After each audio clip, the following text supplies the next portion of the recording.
Nous sommes à La Chaux-de-Fonds, rue Jacob Brand. La Chaux-de-Fonds va être inscrite au patrimoine industriel. Oui.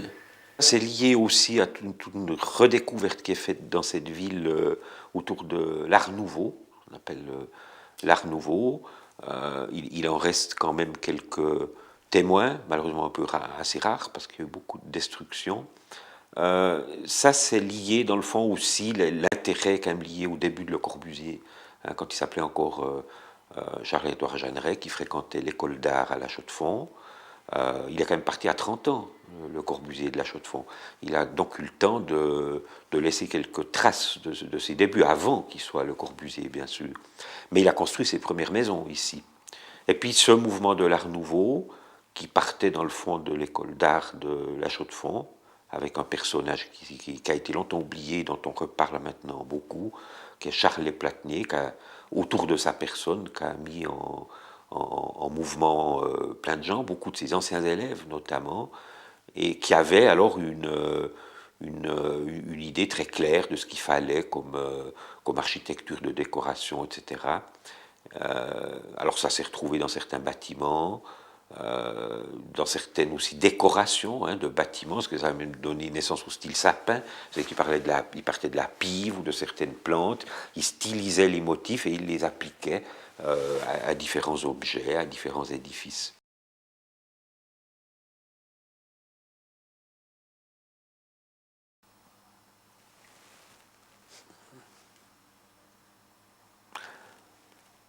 Mais je ne sais pas, bien sûr, parce qu'il en est ainsi. Je ne sais pas.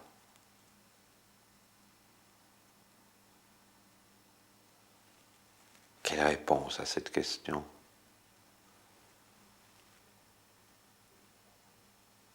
Il existe parce qu'il est. On peut se poser la même question en tant qu'individu. C'est peut-être un peu plus simple. Parce que ça réduit un peu la question. Pourquoi je suis alors que je pourrais ne pas être? Finalement, c'est la même question, non? Mais il n'y a pas vraiment de... Non, honnêtement, j'ai pas de réponse. Alors bien sûr, on pourrait dire parce que Dieu l'a voulu, hein, ça, c'est une possibilité, bien sûr. C'est une hypothèse, mais je ne suis pas quelqu'un qui a une foi telle que je puisse affirmativement faire cette réponse-là. Ouais, ce que j'aurais juste ajouté, c'est que probablement le monde existe pour qu'il soit possible d'en parler, de donner un peu de travail, quoi, Au monde ou à ceux qui l'habitent. à ceux qui l'habitent. Quelle différence, au fait, entre le monde et ceux qui l'habitent? Ben, ceux qui l'habitent s'interrogent sur le monde.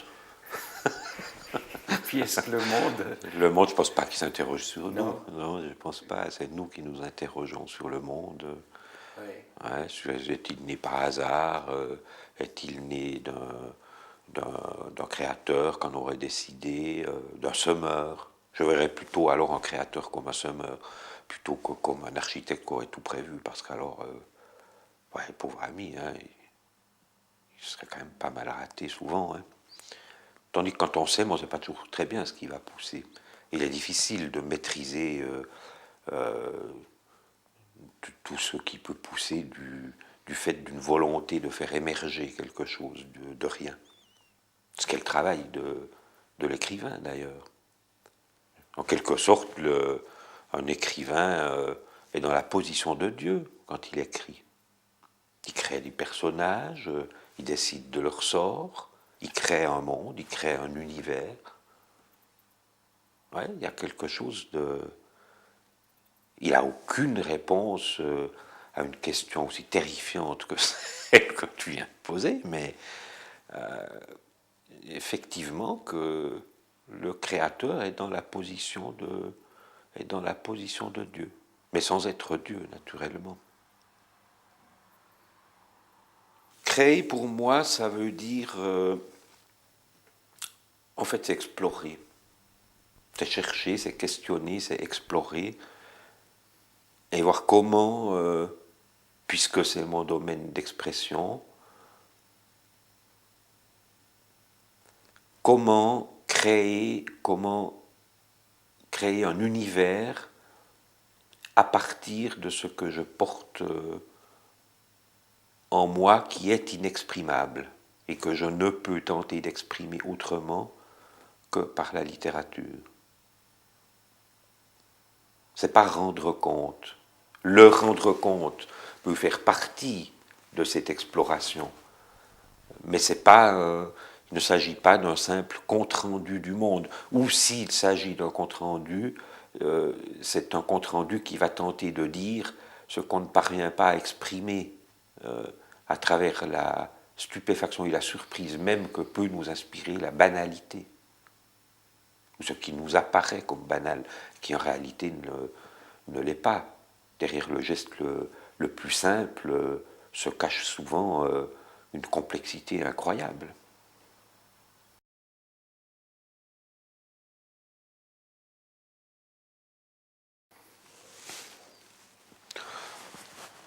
Bon, est-ce que déjà le mal domine vraiment le bien? Il y a déjà une réponse dans ta question. Moi, je ne suis pas sûr que le mal domine le bien. Maintenant, y a-t-il le bien et le mal? Oui, je pense qu'on a quand même au fond de nous, quel que soit notre... que l'on ait au fond de nous une foi de type religieux, ou... mais je crois que maintenant, la signification de mal et bien peut peut-être différer d'une culture à l'autre, mais sur des choses quand même fondamentales, basiques. Je pense que quand même tout être a une idée à un moment donné que quelque chose est mal ou quelque chose est bien. Où se situe la frontière, c'est difficile à dire. Mais en tout cas, je ne dirais pas que le mal domine le bien. Il y a des forces contraires qui sont là dans le monde, dans la nature. Dire que le mal domine le bien, c'est pas quelque chose que j'aurais posé, en tout cas moi, comme prémisse à une réflexion. Le mal est présent, on le sait bien, mais il n'y a pas que le mal. Il n'y a pas que le mal. Et qu'est-ce que le mal? Parce que dans une question comme ça, il y a forcément eu déjà une idée d'un monde dominé par le mal. C'est une idée qui fait penser, c'est une idée qui fait penser aux Albigeois, aux Cathares, c'est-à-dire ces chrétiens qui étaient, dans le fond, qui vivaient dans un monde où il y avait beaucoup de liberté, parce que de toute façon, il était admis que le séjour terrestre, on était déjà en enfer. Et puis il y avait les parfaits. Alors les parfaits, on les adorait parce que d'être parfait, ça voulait dire être sage, ne pas céder au mal, mais évidemment, ils étaient peu nombreux. Et dès le moment où on admettait que l'empire du mal, on était dedans, on était comme des victimes, et puis on pouvait espérer un autre monde, puisqu'en même temps, cette foi chrétienne était liée, qui était quand même à base chrétienne, mais elle était liée à une idée assez curieuse, qui est presque un hindouisme, de réincarnation, où de toute façon, notre séjour ici, c'était pour progresser. Alors on était dans le mal, et puis on pouvait se rouler dedans, puisque... alors ça rejoint presque un peu ça, quoi. C'est la question comme elle est formulée. Alors moi, je vois beaucoup de choses atroces dans le monde qui me font dire qu'effectivement le mal existe, mais je ne vois pas que ça. Je vois aussi quantité de choses belles, de belles actions, de belles choses. Bien que je sois de nature assez pessimiste, j'ai pas cette vision-là d'un mal qui a toujours la haute main sur le bien. C'est un peu trop antagoniste, un peu trop simple, je crois.